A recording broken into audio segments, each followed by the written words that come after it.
Welcome everybody, and thanks for joining our webinar, Mapping Oracle Alerts on SCOM to ServiceNow. Yes, let's kick it off, and I would first turn it to you to just get us started and introduced. Sure. Well, firstly, thank you for having me, Christian. It's great to be here with you. I'm Bruce Cullen, as you said. I'm the Director of Products at Cookdown. We make a lot of solutions for SCOM that integrate it with various bits and pieces and extend its functionality. And it's great to be here with you. My name is Christian Heitkamp. I work for NiCE IT Management Solutions. I'm running the product management, and you probably came across some of our solution hopefully already, either like Oracle Management Pack, which we talk about today, or as well some of the other products like the Microsoft 365 MP for the Microsoft ecosystem. So, all right. 365 MP is really cool, I will say. We got really some good ratings on that now. So it's like really happy, and like also have a lot of new things coming up there. But for now, I'm looking much forward to do the session together with you, Bruce. As am I. Well, let's dig in then. So Oracle, I guess. Okay, good. So let me start off a bit. So the Oracle Management Pack is already pretty, so to say, I wouldn't say old, but it's rather say mature, really. It came in, we started on this many years ago, actually over a decade, to develop something to monitor Oracle really from a best practice set of perspective, because there are so many sets of monitors and metrics which are out there, and many have created their own solution. So we started to bring everything into one management pack, like one set that can be deployed to monitor availability and performance. So today we have over 100 customers that use our management packs. Product that's most used is the Oracle Management Pack at this point. So, and it contains over 70 monitors and performance rules. And in the end, the idea is to give you like one view on Oracle and get all the information that is important for monitoring in the Oracle terms into SCOM. So it's really like a data collector. Gives you all the data, and there's one point on this list here I want to point you towards the third from the bottom, the in-depth discovery, and we'll talk about this a bit more in a moment. So this is really when you want to know how your Oracle system is set up. So if we have customers with about 1,000 Oracle, let's take 1,000 Oracle databases, for example, and if you have 1,000 Oracle databases, you'd like to know like which versions are they on, where them store their data, is this real application cluster environment, data guard environment, are these different type of cluster technologies. To have like one overview, we require this discover, the full discover, and actually goes all the way down to the data files, and where the data files are then stored on the file system. So it gives you really the complete picture. And it's really very comprehensive. Yeah, right. This is exactly what we try to bring here. And we over the years we added some new new override management packs. And if you're coming from SCOM, you will familiar with that. That we do not enable all the great features out of the box. So it's like there are over, as right up there, 70 monitors. Not all of them are enabled actually. So it's more like a menu you can see to pick from. And if you're more interested in performance monitoring, you can switch them on, or you can use an override management pack to enable them. So this is pretty much like the solid starting set of to Oracle monitoring, and then you can fine tune it, and it brings all the information into SCOM. And that's a really sensible approach, because at the end of the day, some people will need all of that depth in all cases, and some won't. And for different use cases, you've got different needs. So in a very sensible way of going about it. And this is a good kind of point to touch on. And with ServiceNow kind of in mind, because that vast depth of data we use in the context of ServiceNow for things like CMDB population, really valuable data, provides great insight. Yeah, exactly. Yes. And let's move on. I picked this slide for Linux and Unix. Obviously, Oracle monitoring is also available on Windows. So it's on both. It's like basically all the different platforms are supported. So, and I just wanted to throw in this really technical slide with all these colorful boxes on it. All of you who are running a SCOM management group, they're familiar with this piece. So they have a management server, or typically more than 2 actually, and then we have the backend database, and on the right side we actually see a Oracle system now on Linux, Unix, but you could also have that on Windows. And then we have the agent. This is the Linux agent. That is the Microsoft agent that comes with it. And then we build on top of that. So we build on top of that the a provider, which is as a plugin module. It uses the standard interface into the agent. Similar like to CPU, memory, or disk monitoring, we have like an additional add-on to that, and this add-on talks to a collector application. This is an actual Oracle application, and this Oracle application then goes over to Oracle and pulls down the data from it. So it also pulls down ASM for the automatic storage management and brings it as also in there. All the storage area is very, very close to disk, and I think Bruce, I think we even created a group or something. We'll talk a bit about this later. So just to get so we'll have this ASM part as well looked at a bit later again. So, and then we'll collect, the collector is, if you like, the brain of the whole thing. So it calculates the metrics, it does correlation, like for example, if you want to know how fast does my database grow, and I'd like to have an alert if the database suddenly really goes through the sky and grows tremendously within an hour or so. So something is wrong, or you just like got a huge load on your system. So, and then the data feeds back to the agent, and the agent brings it back to the management group, and then all the good data is ending up in the OpsDB and the data warehouse, where it's then available for graphing and available for reporting as well. For me, this becomes really clear when we actually dig into SCOM and start to look at some of the monitors and the alerts, that things and the sort of data model there. You really see the sort of depth and get a better feel for how Oracle, hangs together. Makes sense. So lab next then. Yes, please. Just dig up our lab. And here it is. First, obviously, when you import the management pack into SCOM, you on the left side see here a new folder, and here we have Oracle database for Windows actually in monitoring. So, but if you would have Unix, Linux, that would also be here as a separate folder view.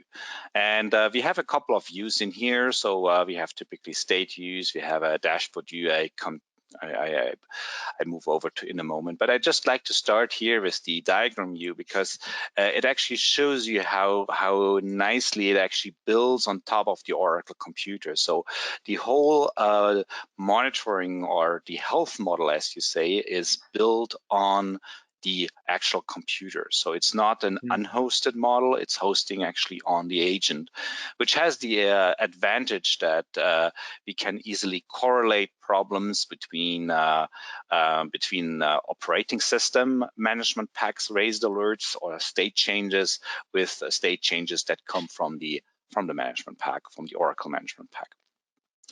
So in this case, Bruce did some work and set up a couple of servers here of Oracle databases as well. So each of these items here is one Oracle database, and the database in Oracle consists of a database part, which is more the storage and everything that's related to the storage, and one part that's the Oracle instance, and the instance is the runtime part, if you like, of it. So the runtime part, for example, has like a home directory. It has actually here the version information of the Oracle database and other details.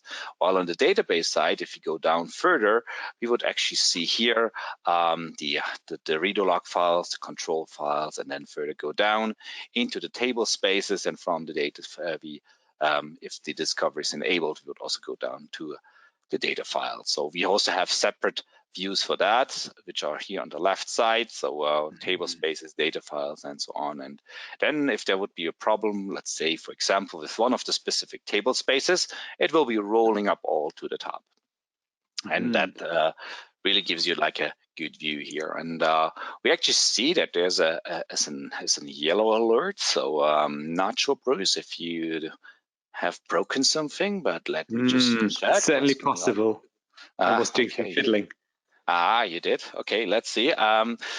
we have the IO logical read. Well, that's not your fault. There's somebody just using your database quite heavily in terms of reads. So, and actually here you see the threshold change, and I would assume that this raises also an alert. So if you go back up to the alerts, we should see a number of alerts on here. Yeah, so they're on here. So not just this is the standard monitoring of databases in terms of performance. We also have the same for availability, and availability obviously is key. So, and in terms of databases, you see it runs already a while, and it brings up the availability for the databases. So we see a larger number of monitors. These are unit monitors in SCOM terms that can alert on a state change, and we see some of them are disabled, some are enabled. But for example, backup here completed is the backup monitoring, or if you have recovery status monitoring, and a couple of others. In the matter of time, to also give Bruce later a chance to talk a bit about some of the ServiceNow pieces, I will not go through every and each monitor in this list.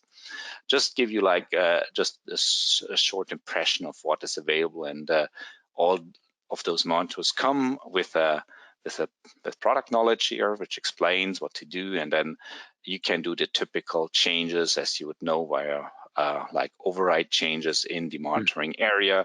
Just go to overrides and pick the scope, and you can change thresholds, you can change interval seconds.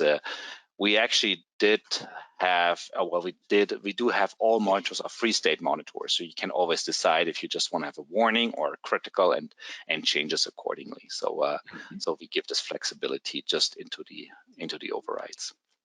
Good. It's also good to know I haven't broken anything too dramatically in the labs. That's always good. Yeah, that looks quite good. So not a problem. So let's see how you're doing in performance-wise. So we'll go here into the area of the performance views. So there are also like around 60 to 70 different performance views. So you can just go in here and look, for example, at exactly this IO logical read rate, and it's just like, ooh, there's an application going just like up and down quite intense on your Oracle database. So, and yeah, and then obviously I again will not go through all the different the performance graphs here. So and you can look at the memory utilization as well. So of the instance, so it gives you this data which is directly collected from the Oracle instance. Same we have for the database as well in here. So database size, for example, that is being monitored, or here on the other side, the table spaces, processes, and so on. Last but not least, I'd like to show you the Oracle Server Dashboard here. So, and the Oracle Server Dashboard is like a dashboard which is in the SCOM console and gives an overview of all the different databases you have here in monitoring, and gives you like some key performance graphs that is all brought into this one specific dashboard. Wonderful, great. So obviously reports in SCOM are based on the data you have in the data warehouse, and they're made up of the data which is written in there, and the retention time is typically 400 days. Depends a bit obviously on your configuration. So that's the default retention time. So you can make it longer, you can make it shorter, and then the data can be basically used in those reports. So if I, for example, pick like the database size forecast report here, this would actually go in there and run immediately and take the historic data and project it into the future. So unfortunately, in this case, we have a very static, non-growing database. So, but good news for operations, but not so good for reporting. Yeah, so let's go a bit back in time. Maybe there's been a change like this year, first day. Let's do that.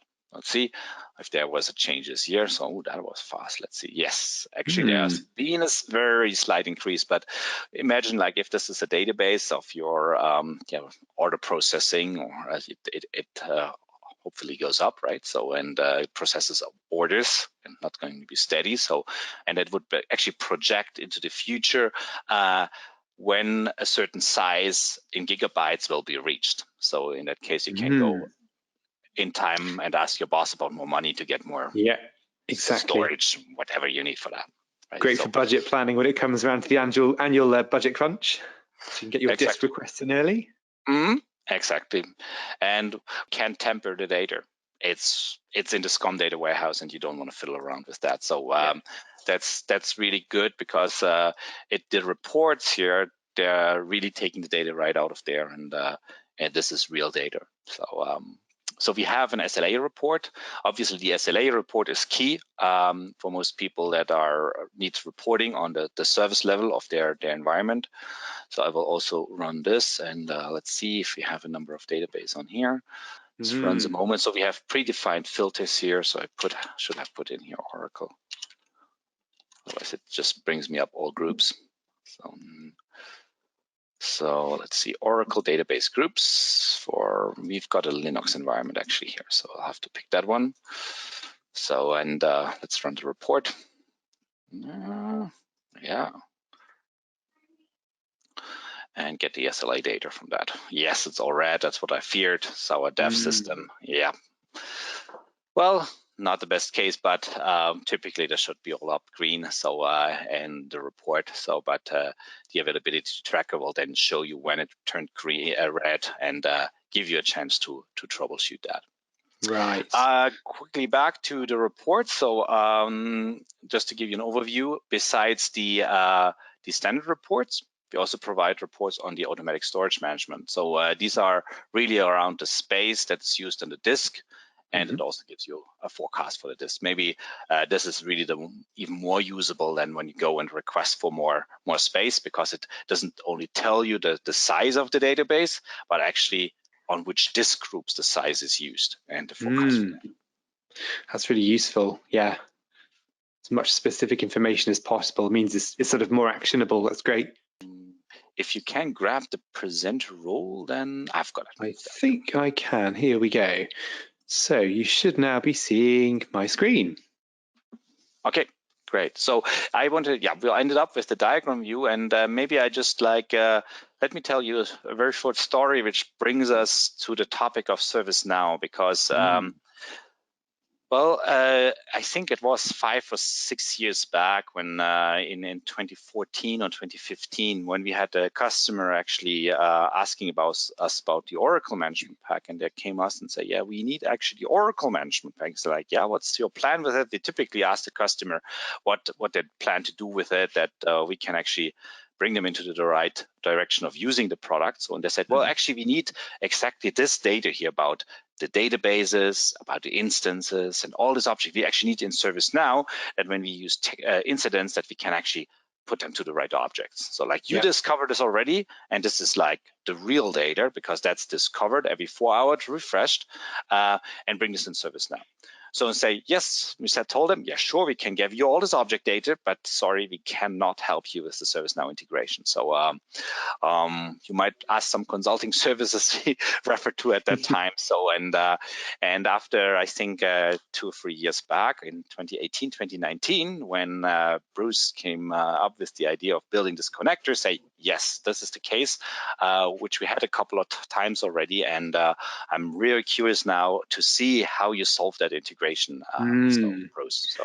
That's a perfect bit of setup. It does come up all the time, the need to integrate this really, really valuable data into ServiceNow and other ITSM tools. The other sort of really, to me, big reason for this is this. So SCOM is great at monitoring everything and generating those alerts when stuff goes down. But if you're simply managing those alerts in SCOM, it's a lot like this, a room full of post-it notes, because obviously SCOM's primary method for consuming data is email, which is great where you have a really small number of alerts, but not so great where you have thousands of them, which in any large enterprise you're going to have. Unlike sort of ServiceNow, which is actually designed for handling things like this. It has workflows, and you can take actions based on states and do different things and automatic routing and all the rest of it. So in other words, if we were to pull our SCOM alerts into ServiceNow, along with the CMDB data, we stand a much better chance of actually getting our alerts actioned. And from the perspective of those of you who are involved in SCOM, really, really important, because what is the point in doing all this work and setting up all this monitoring if nobody looks at your alerts? So really, really important point. Another thing that comes up all the time is this, which is the whole joy of manual incident entry. So very often people start with ServiceNow. It's sort of separate and decoupled from SCOM. And the way that incidents appear is through someone like poor old Jim Carrey here, tapping out incidents manually and routing them to the right team, which works, again, when you're small. But as soon as you kind of start to grow, that won't scale. It's also, error prone and the rest of it, which is unfortunate. So the answer is, well, you've got, in the case of Oracle, the NiCE management pack. And if you were to look at Cookdown's AlertSync products, we could take those alerts and automate this problem for you. So it goes away. SCOM alerts are raised, they're automatically routed to the right place in ServiceNow and raised as incidents. Great, problem solved. Typically, that's sort of the starting point in connecting SCOM and ServiceNow.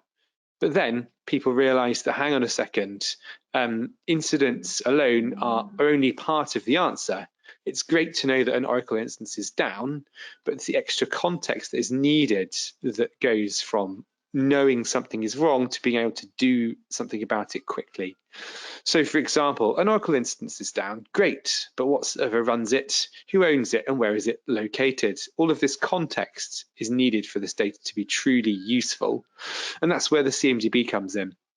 All of this data, as Christian's shown, is in SCOM with the NiCE packs, and there's a vast wealth of data there. If we were to put this data in ServiceNow, then we could hang our incidents, associate our incident with the correct CI. And so we can see the relationships between those CIs to go, yes, this is the server, this is on, great. But there are still some unanswered questions, such as, well, what database does this instance serve? What uses the databases, and what's the impacts of there being an outage? It's great knowing that an Oracle instance is down, but if it just runs some test lab, then who cares? In other words, we need more context. And that is where service mapping comes in, which is what I call Servicenow Nirvana, where you go from simply knowing a bit of information to getting the full picture and really understanding how all of these components sit together. So now we know everything we need to know about this Oracle deployment. We know what server it runs on. We know how it's used. So in this case here, it runs alongside a website, which is our sales app, and powers our company sales and rolls up to a business service called sales facilitation. So we can tell who is impacted when something goes wrong with it. So in other words, we have all the context we need. We can now understand the impact of outages and go beyond to simply knowing about incidents and knowing about CIs. So we can focus on what actually matters. And that's the theory of how this would develop. In practice, what does this look like? And that's why I'm going to introduce to you the Cookdown SCOM connector for ServiceNow. It's a suite of products made up of a few separate things that are sold individually or together. The first thing is AlertSync, which replaces good old Jim Carrey hammering out incidents manually by automating the incident creation process in ServiceNow. And we'll give you a demo of that in a minute, along with Discovery. Discovery is all about populating the ServiceNow CMDB with all of the awesome data that is in SCOM. Now we're going to show you that for Oracle, but it applies obviously to anything that's in SCOM. And there's a mapping component as well. Now, a really, really powerful reason to use SCOM for service mapping in ServiceNow is security. If you were to look at other methods of doing this, you need to get access to everything. You need access through firewalls, you need permissions to access databases, and some of those permissions can be really, really intrusive, invasive. High levels of permissions are required. SCOM has agents everywhere. It has everything it needs. So it makes a lot of sense to use what you already have. We talked about Oracle only, but as you said, this goes really beyond just Oracle, like all the SCOM objects, and from the other management packs we also do the same applies. Like even if you have a DB2 or Domino, or you could even sync like things like from the Microsoft 365 discovered data centers, or from something from the Azure management pack in there, I suppose. So Absolutely. And that what you just mentioned about security, I never really thought about that, but you're right. So because otherwise, if I got it right, you need to install apart from ServiceNow actually on all the systems to get that information. Correct. So sort of. They have a network crawler thing. So Okay. it's one crawler per network segment, but the same principle applies. So in some ways, that's actually worse because at least, you know what sort of level of permissions you need to install an agent are. A network crawler needs permissions to access everything all the time. And that looks like, in the case of databases, credentials to actually read from the databases to discover the databases and what's in them, which can be really, really invasive, whereas SCOM agents have access already. So yeah, really fundamental point. There's one other product in the suite, which is the ServiceNow Monitoring Management Pack, which monitors ServiceNow from where end users are actually using it.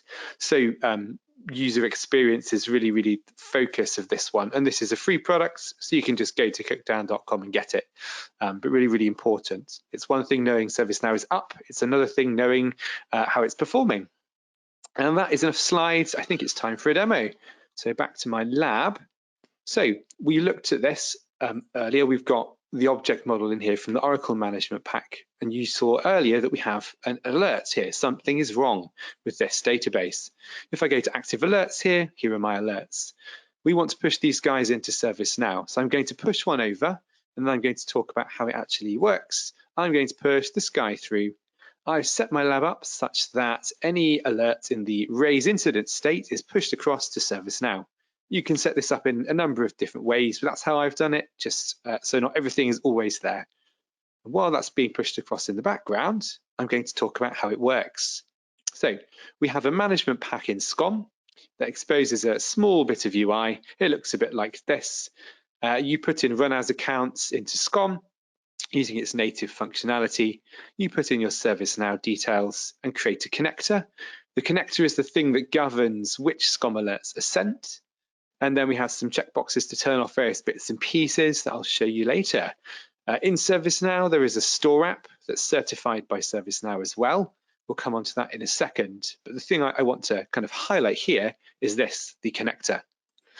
So this is using SCOM's standard internal connectors functionality, and their subscriptions are what governs what gets sent up.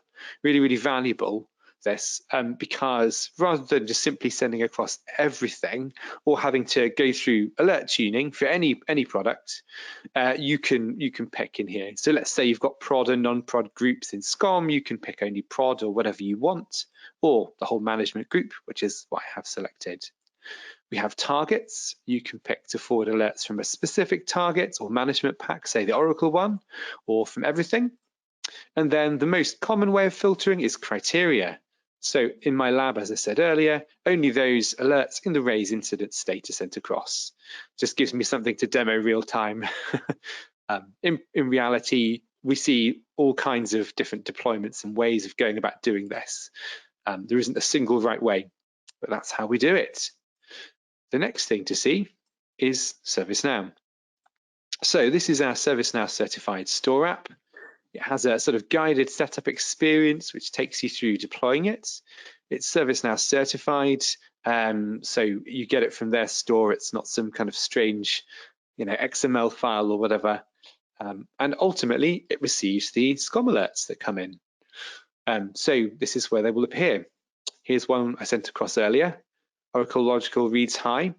And you can see if I click into this guy, all of the properties that have come across of the alert itself from SCOM. So from the more basic ones through to properties of the monitoring object. So this is the thing that has raised the alert. From the more simple ones like principal name through to its SCOM object ID and parent hierarchy. With this we use for CI correlation, and I'll show you how this works in a bit. We also have information about the management pack and workflow and management group. This is really useful because all of these bits of data you can use for routing. So you can choose to route based on the management group, let's say, or management pack to different teams, which leads nicely on to the next thing to talk about, which are these guys, incident creation rules. So these rules are evaluated when a SCOM alert is received for a match. And if a match is found, then they are raised against the assignment group in question. They go from lowest number to highest number. So the first one as far as Oracle is concerned is this one for the ASM team. So in this case, I guess, Christian, it would be good to hear your perspective on ASM and how alerts are typically handled. But to my understanding, Yeah. there's a team. Yeah, sure, exactly. So this is, well, the automatic storage management is especially used in Oracle clusters, where the data actually from Oracle is then stored. So, and obviously the really critical part is the ASM, because even if if instances or Oracle instances run and get data via the load balancing facility, the scan listeners, the data is inserted into these ASM, in this automatic storage system, and typically when you have an alert or problem in there, let's assume the one of the disk groups is filling up. This is less relevant for like an Oracle administrator. It is more relevant for somebody who is in charge of the disk groups and the disk assignment. So in this case, it makes sense actually to at least inform the persons that are part of the team that maintain the storage, instead of just giving this to the Oracle DBA. The Oracle DBA might see, well, they're running out of disk, but there's nothing he can do. He anyway has to call those that are responsible for the disk and for storage area, for the SAN basically, which is running on the background. So yeah, so typically there are different groups you want to address with those types of alerts. Right, so we need to make sure that the incidents raised are routed to the right place. So the easy way of doing this in the case of the Oracle Management Pack is to use the Management Pack display name contains ASM, but all properties of SCOM alerts are available for routing. Just seen a question in the chat. Is it possible to use custom fields for routing? The answer is yes, they're right here.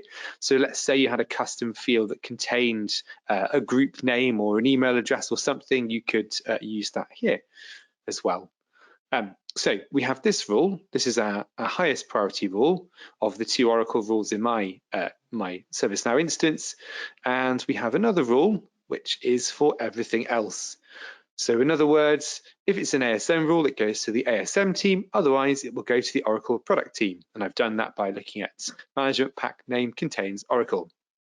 Really, really straightforward.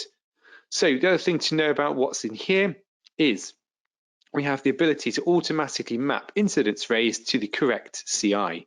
This works in conjunction with our discovery product. When we populate your ServiceNow CMDB, we'll pull across the SCOM object ID, and we'll use that for correlation to figure out, well, this SCOM alert came from this object in SCOM, and that's in your CMDB over here, so the incident needs to be raised against this guy, essentially. So really, really useful piece of functionality. If you haven't completed CMDB population, you can specify a static fallback item here. You can specify in here the contact type that is used, that is set on incidents. I've added in SCOM into my lab, and this is just mine from the incident table in ServiceNow. We have obviously set the assignment group, we have our conditions, and these are the sort of basic components here. We also have advanced options in case you want to do something weird and wonderful. Now, turning these on gives you JavaScript, which is really, really powerful because it's JavaScript. You can do anything you like, pretty much literally in here. You know, what have I seen people do? I've seen people create weird and wonderful logic to do if this then that style things with CIs.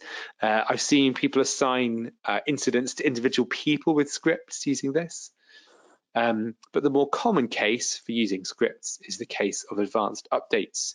So when I say advanced updates, what I mean is after a SCOM alert has been received by ServiceNow and has been raised as an incident, if anything changes with that incident, how it updates to both the alert in SCOM and the incident in ServiceNow handled. So in the case of updates to the alert, one of the features of the product is called Bi-Directional Sync. So in SCOM, you can pull through details like the ServiceNow incident ID, and I'll show you that in SCOM in a second.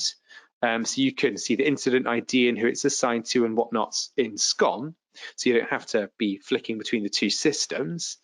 You might want to change what's pulled from ServiceNow or tweak, remove some data or whatever it might be, and that's all done with this script here. The other really common one is the case where you want to update the incident when something changes in SCOM. The most common thing that changes in SCOM is the state of the alert. So Christian, you were showing earlier all of your monitors, the unit monitors.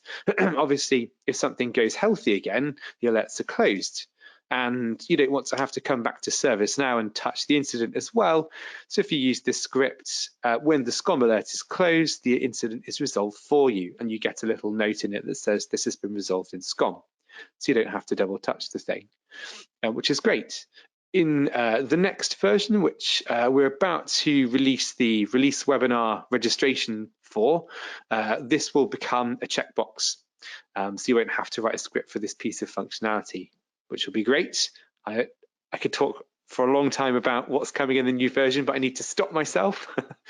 No spoilers. No, not yet. There's a lot of cool functionality. I'll just say correlation and leave you in suspense. Okay. So the only other thing to show you in the rules at the moment is what is called a wait rule. So far we've talked about incident creation rules.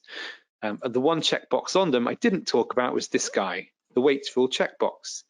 Now, when you check this, a rule becomes a wait rule. So in other words, when a SCOM alert hits this and is evaluated by its criteria, it's held back for a period of time before being evaluated against other incident creation rules.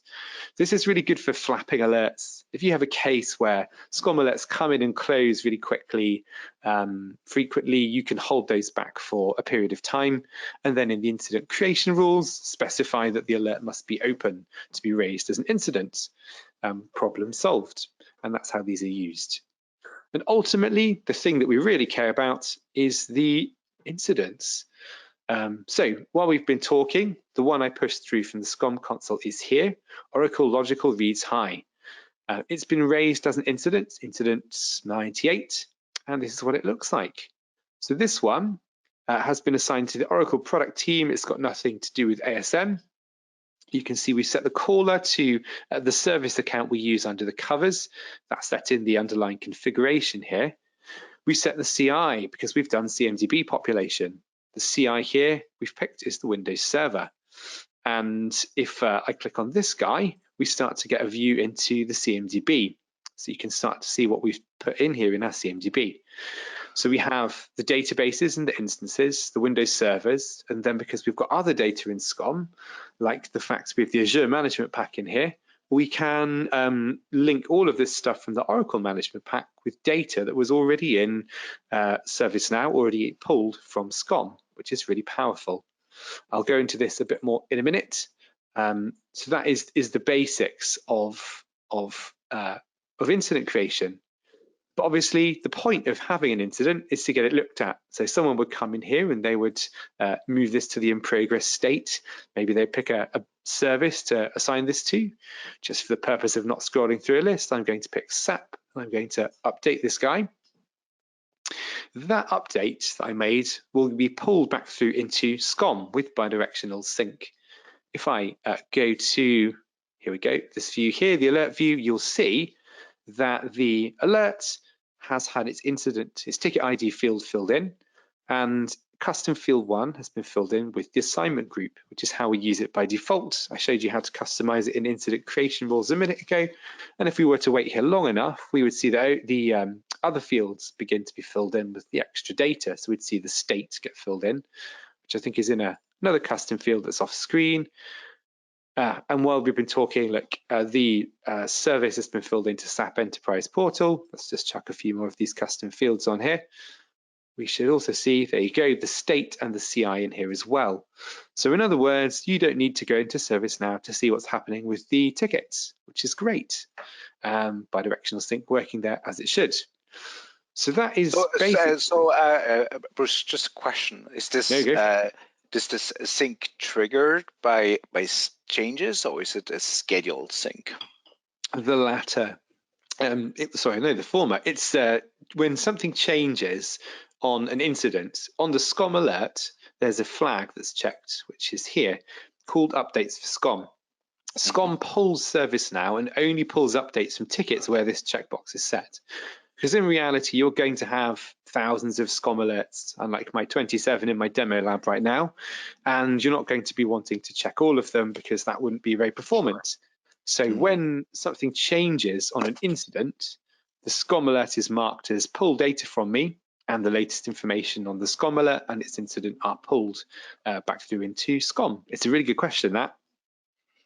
Okay, that makes sense, because I thought like this is much more efficient and like is scheduled eventually, because you might not have every 5 minutes something. But on the other hand, yes, you're right. If you have like 1,000 alerts there that need to be checked, yeah, you might run into some performance bottlenecks. But yep, good. Indeed. Yep, makes perfect sense. I guess you. Yep, please go on. To say, which is kind of part of the answer here, is in the configuration for the management pack, you specify how frequently we either push SCOM alerts out or pull updates back from ServiceNow. So you can ramp this up or down as needed. But essentially, even if you make this really, really frequent, it will only be the SCOM alerts that have that checkbox checked where we pull updates from them. So yeah, that's a really good question. That's it. Yep. So that's the basics of AlertSync. I'll move on to discovery, but before I do, just a quick customer quote from one of our customers. So they implemented AlertSync about a year ago, and they say it saved them about 12 hours of manual incident creation every week, and they were looking at us to replace Avanios, which is now end of life, unfortunately, and that's a gift of hope. So I haven't really got much in the way of slides for discovery, because we don't really need to. For discovery, which is all about CMDB population, there's nothing in ServiceNow at all except for credentials that we use. Everything works from SCOM, from our management pack. And this is what we're looking at right now. So earlier we saw from the Oracle management pack the awesome data structure you guys have created, just a lot of information there. You talked about things like version information, for example. Perfect data for a CMDB, really, really awesome. And SCOM has done all the hard work in pulling that data into SCOM. So we map that data from the SCOM class in question, so in this case the Oracle Instance class on Windows, to the right place in ServiceNow, which is the Oracle Instance CMDB CI DB Aura Instance, which is a ServiceNow out-of-the-box class. We do this map, we hold this map in a payload that looks like this. It's JSON, and that's important because that's the format that ServiceNow's identification and reconciliation engine is expecting to receive CIs in. Not a catchy title for that engine, but it's really, really important because it's the thing that does that prevents you from creating duplicate CIs, essentially.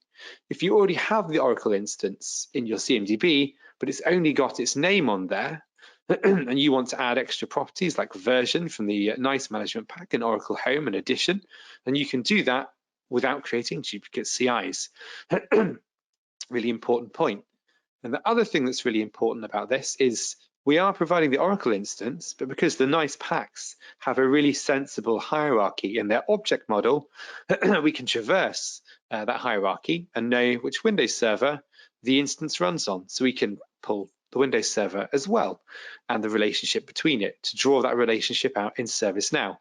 Now, that's really important when it comes to raising incidents against the correct CI and communicating their status. Just as you were saying, Christian, when we were looking at the diagram view earlier, you can roll up the state of alert through the health model, which is really, really sensible, as you would want to do so in ServiceNow with your CMDB. So how much time do I have? Oh, 10 minutes. As far as building these is concerned, we actually provide a whole bunch of these, so you don't actually have to go through the hard work of building these yourself, including Oracle, which isn't yet published, but we've done, as you'll see in a second. And they're all stored on our Discovery Payload library. So for standard technologies like these, you can just literally copy and paste these into our management packs configuration and you're away. But there are cases where So let me just, what do you mean with like paste them in your management pack configuration? Good question. So, oops, let me move the GoToMeeting UI out of the way. I want this guy. So sorry for asking stupid question eventually in here. Just like no, it's a great question. My head around that. No, it's a perfect question. Okay, okay, let's see. So this is The whole premise of this is that you create these discoveries essentially, which contain these JSON payloads. So if I was going to build one for the Oracle instance, and I didn't have this one here already, I would go to create discovery up here. I'm going to say no to this question. This is to do with application mapping, which I'll come back to later. We would then pick an object from SCOM, and we do that by searching for it based on its class. So I'm going to find the Oracle. Check ASM. We haven't done ASM yet, but there's an ASM class and object as well in there. So cool. Let's have a look. If you have imported that one, I may not have done. Might not. So okay, then you can take Oracle, take the Oracle listener. Oracle listener it is. Oracle listener, there it is. So we're going to search for this and we're going to pick an object from this class. The object you pick isn't actually that important. The thing that's important is the class it belongs to, because that is what we're building the payload for. All objects in this class will get pushed up into ServiceNow with the payload we build. So the first thing you then see is for the selected sample objects of listener, we have what are called keys. So from the top down to there are all of the keys relating to the listener itself. But again, because of that hierarchy, we're mining the properties of computer as well and anything else that's in the object model. So this is your class for computer. We also have the the Microsoft Windows Server Management Packs computer class as well, which is really, really awesome. And we can pull data from any of these by using these keys. So to actually build one of these from scratch, we would use a tool in ServiceNow, and we'd use it in conjunction with these keys. So if I go into ServiceNow and find the tool called the Simulator, Identification Simulator it's called, this thing is meant for playing what ifs. It's meant for going, if I push up a database called DB1, will ServiceNow create a new CI, or will it add data to an existing CI? But the helpful thing for us is it actually builds the JSON payloads. So if I find in here Oracle instance, there it is, we can start to build this map. So the first thing to know is it says, great, Bruce, you want to build a payload for Oracle instance, but Oracle instances can't live in isolation. They need to be contained by something, and you get a list of options. I'm going to pick here Windows Server. So that's really useful, so you don't have to figure that out.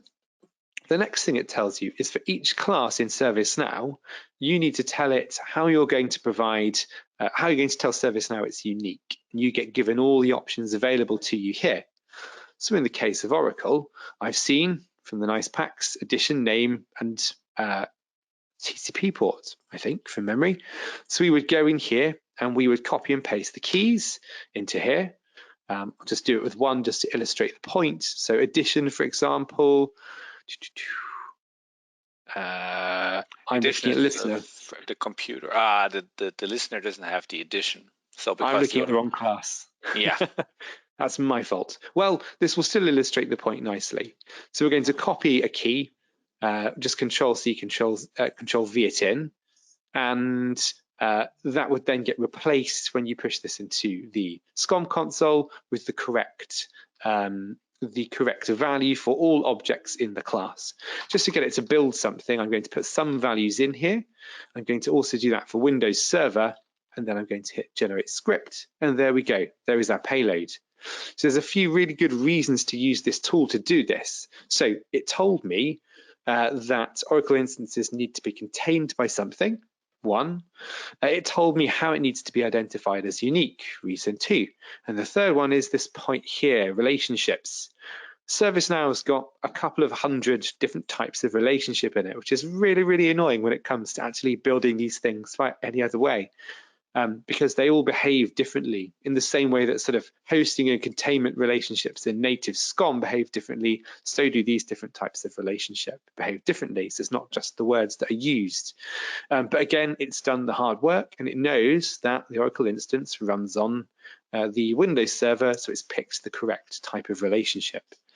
So we would copy this into this wizard. We would hit next and paste it in here. I'm not going to do this because I was a fool and picked the wrong class, but that's not the end of the world, because in true demo style, obviously, I've already built these payloads here. So have well, one. I think it was my fault, Bruce. I got distracted on the listener. So No, it's okay. I picked the wrong class in ServiceNow. It's no big deal. okay. The same principle applies, but we already have built a payload for listener, so it's no big deal. It's the same sort of structure. The listener runs on the Windows server, and then these you can either in that wizard specify a schedule to say how frequently would you like CIs to be pushed up, or you can manually run them by clicking Run Discovery, and the result would be CIs in your CMDB.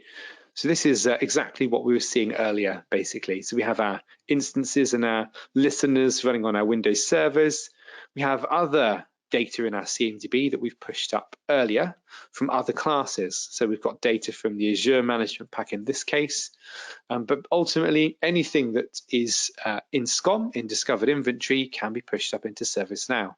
So to give you a feel for any management pack, if you go to Discovered Inventory and have a look at the properties of an object. I don't know what this is. This is a SQL database. Okay, so you see the idea. These are all the properties. And Christian, as you were showing earlier, where's the diagram? One down. Any property you see here, exactly the same deal. You were showing versions earlier. That was here, wasn't it? So all of these properties here of the instance, version, for example, great. That's all stuff you want in your CMDB and all data you can get in there. Because then you can hang incidents off of those CIs and ultimately, make sure that you get your incidents, your alerts as incidents actions quickly and effectively with the power of ServiceNow. The one thing I can't show you today, because my lab is too basic, is service mapping with an Oracle database. It is possible. We use Cookdown as a company, was spun out from Squared Up. Squared Up make dashboarding tools for SCOM and for other products. And one of the features of Squared Up is a tool called VADA, Visual Application Discovery and Analysis. It lets you build out application maps in SCOM by walking the relationships between SCOM agents real time. And Oracle is supported. So we could, if I had enough of a lab here, build up an application which would be saved into SCOM, and then we push it over into ServiceNow. Just to show you an example of one I did earlier that isn't Oracle, but just to illustrate what they look like, I've pushed up one here, which is actually Squared Up itself. I've pushed this up into ServiceNow as an application service. You can pick whatever class you like. Application service is the most common one, and it's also the one that in our payload library you will find payloads for. And this is what it looks like in ServiceNow. Let's make it a bit bigger because I don't know about you, but I can't see that. Zoom, zoom, zoom. So we've got the application service in the middle. We have all of the bits and pieces around the edge that this application service depends on. So it's databases and its websites and services and whatnot. So as we do for SQL here, you would be able to do with Oracle as well. Because then you really get that context that I was talking about in the slide. So what's the impact of this server having an alert on it? Well, the impact is to this application service. And if you built a high level business service structure in ServiceNow, you would be able to roll up the really critical incidents to that level too, keeping the big bosses happy. And that is how, in a nutshell, we connect SCOM and ServiceNow. So unless there are any questions, I'll go back to slides. Let's just give it a minute. Give it like 1 minute, I guess. So we going to really make it on time. I think we will make it on time. Yeah. I've only got one of the slides, so that's good. Okay, good. Bingo. Wow. Yep. So all that's left to say is, because obviously we're working in partnership with each other, anyone that buys AlertSync Discovery and the Oracle MP by the end of March, so we're giving you over a quarter here to get the purchases in, you will get 20% off the list price of all of these products. So you can see the benefits in your own environment of them working together. And that is my last slide. So thank you very much for listening, and thank you, Christian, for having me on. Well, thank you for showing me all these great things and what Cookdown and sharing it with us. So I really learned a lot on the ServiceNow part. So Great. If there are any other questions after this call, like I see there's one question, I think, on the license model, just in short. So I can cover the part for Oracle, which is easy, which is like per Oracle instance. So the more difficult part maybe to you, or is it also that easy? It's not that difficult. It's based on the size of your SCOM deployment, essentially. AlertSync, all of the prices are just on the website, so you can just go and have a look. But basically, it's banded into small, medium, and large based on the size of your SCOM deployment. It's a very similar story for discovery, size of SCOM environment. There are also additions depending on what you want to discover. I guess the same with you guys. It's probably worth having a discussion, and we'll show you all the details. But that's the short version. Wonderful. Great. I think with this, we close the webinar for today. Thank you to everyone who joined today. And for those who watched the recording, also thanks for watching the recording, and wish you all a good rest of your day. And to you, thank you very much. Thank you.